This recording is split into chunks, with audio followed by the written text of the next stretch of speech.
Hello, hello. I'm going to be doing a pick a pile. So I'm gonna give a card for each pile, so you can pick which card you feel more drawn to, and then I'm gonna do a poem and then pull some tarot. So let's see. This is an energy reading, and it's all alleged, my opinion, not fact. So pile 1, we have water, what you feel. And pile 2, we have the threshold, shall you dare? So water is pile 1, the threshold is pile 2. So pile 1, water.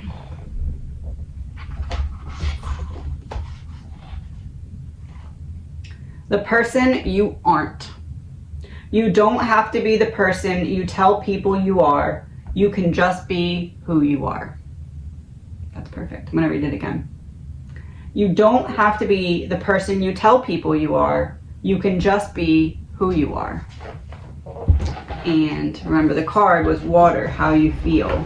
So essentially it's saying going back to the version of you that is the most authentic, that is the most true to the essence of who you are, because apparently you were away from that for a little bit and unable to really get the connection back, and that's what you should be focusing on at this time.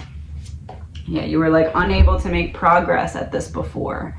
You were unable to find the way back to your truest self or your most authentic self. And there's something that didn't pan out the way that you anticipated panning out. There's something that didn't go the way that you wanted it to go. Something that you probably worked really hard on, because I have the Page of Pentacles here. So something that you worked hard on manifesting. Maybe you didn't put in the physical work of it, or maybe you didn't put in the planning work of it. There was like a piece of something that made your plan fall apart.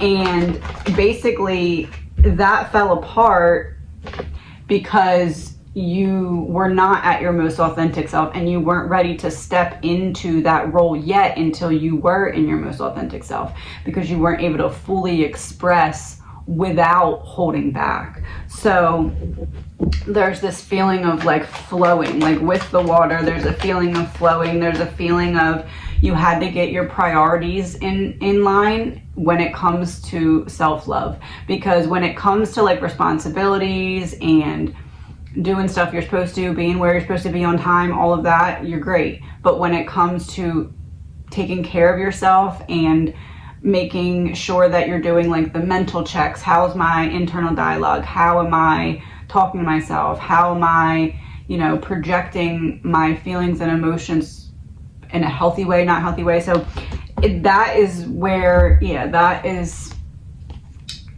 especially when it comes to carrying other people's burdens, that is where you struggle, because you take them on for yourself and then you talk down to yourself about other people's burdens that you've taken on to try and help them. So this is really about opening up that flow again and just allowing yourself to, I'm seeing like the lazy river at a water park. Like you don't have to be rushing water, but you do have to flow. Oh, you don't have to be rushing water, but you do have to flow. 6 of Swords transition, 7 of Cups, because you have more options than you think you do when you just continue taking one step forward. When you continue putting one foot in front of the other, things start to open up for you, because they have to. That's kind of just how it happens. And even if it takes a while sometimes, and even if you feel blocked sometimes, you just have to find what it is that's blocking you. And then once you kind of open that up, or give that situation what it needs, because the situation will repeat until you learn the lesson. So if it's repeating, it's because you didn't learn the whole lesson yet, or the right lesson yet, or some piece of the lesson yet. So it's really about, think of it as like a dam, and you need to unpuzzle, like think of the dam as a puzzle. You need to take each piece away before the dam can flow. So making sure that there are no blockages to how you're talking to yourself, how you're treating yourself, no blockages. Making sure that you're in alignment with being on your own team. And ending this one with, the biggest assumption that humans make is that everyone sees life the way we do. We assume that others think the way we think, feel the way we feel, judge the way we judge, and abuse the way we abuse. We are afraid to be ourselves around others because we think others will judge us, victimize us, abuse us, and blame us as we do ourselves. See? Yes, so self-love. You need to be on your own team.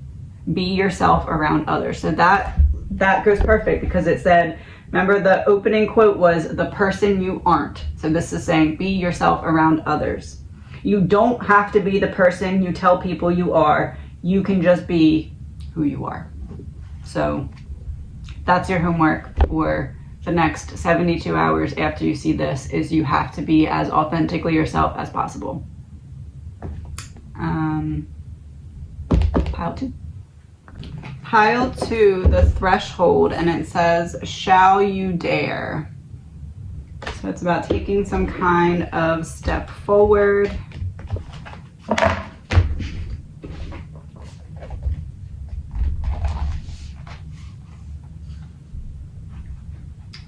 Oh, we did this one the other day, so I'm going to pick a different one.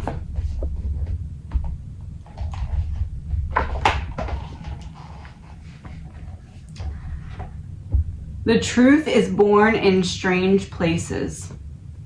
Joan of Arc came back as a little girl in Japan, and her father told her to stop listening to her imaginary friends. Elvis was born again in a small village in Sudan. He died hungry, age 9, never knowing what a guitar was.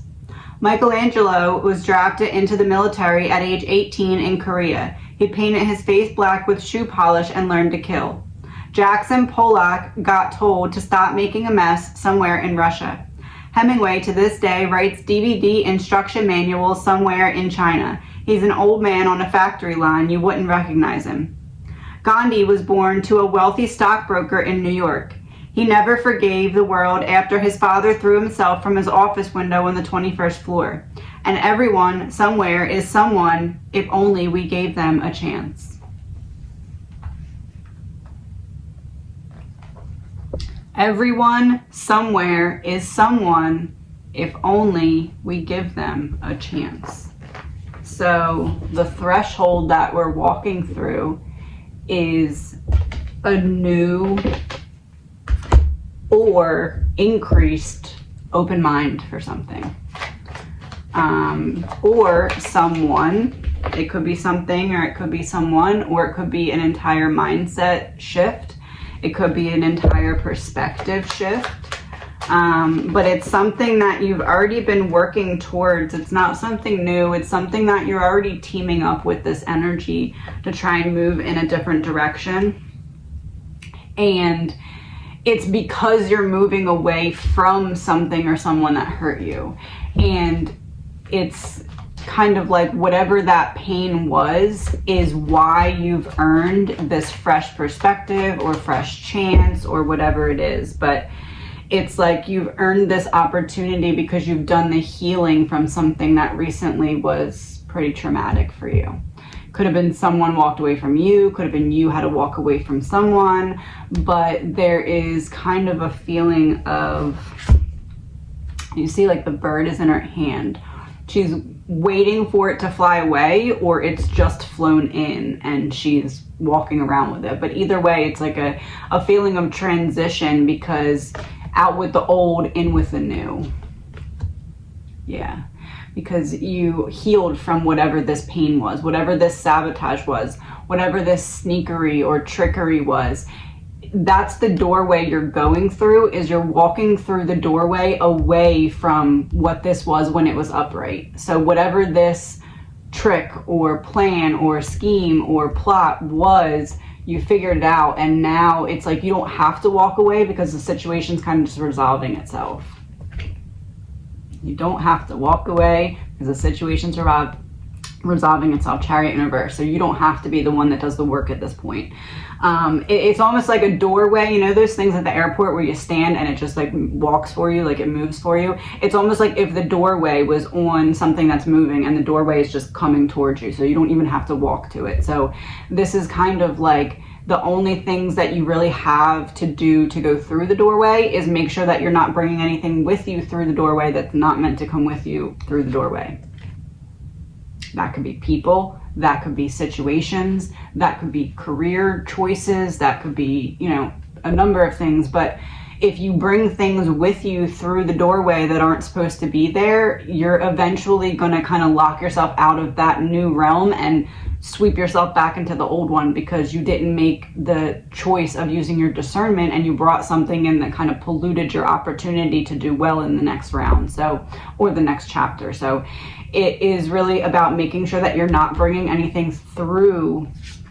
It's less about finding the doorway. It's less about even walking to the doorway. It's more about what doesn't need to come with you through it, and making sure that you leave it behind you. And don't bring those seeds that are toxic to plant them in a whole new chapter so that they sprout in a whole new chapter and give you the same problems. Just don't even bring it through the doorway. Leave it behind. And there are some choices that you may have to make regarding this. And that may be difficult, that may be uncomfortable, that may be stressful, but it's the right decision for you if, when I'm saying this to you, you're already thinking about a certain situation or a certain person, or you're like, man, this kind of fits with this. That's what I'm talking about to you. So that is what needs attention or focus or redirection in some way.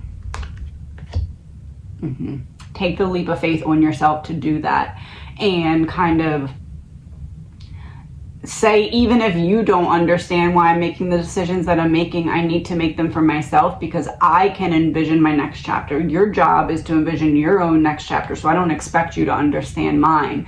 But at the same time, I know what can come with me through that door and what can't. And I know that if I bring something that shouldn't come with me through the door, that the only person I'm hurting is myself. Because I won't be able to root myself and prosper in that chapter, and I'll be pushed backwards eventually. Because you are the magic. You are the creator of your reality. So if you're choosing to allow things, those things will continue. If you put an end to them, they will stop. You just have to find the way. And impeccability of the word can lead you to personal freedom, success, and abundance. You can attain the kingdom of heaven from this one agreement. Be impeccable with your word. It says enjoy heaven on earth. So as I said, you are the one that's creating it. You are the one that's stepping into it. You are also the one that needs to discern and decide who's allowed to be there with you, because you're deciding who's coming through that threshold with you in the first place. And you can see it's card 1, so it's a whole new chapter. Have a good weekend.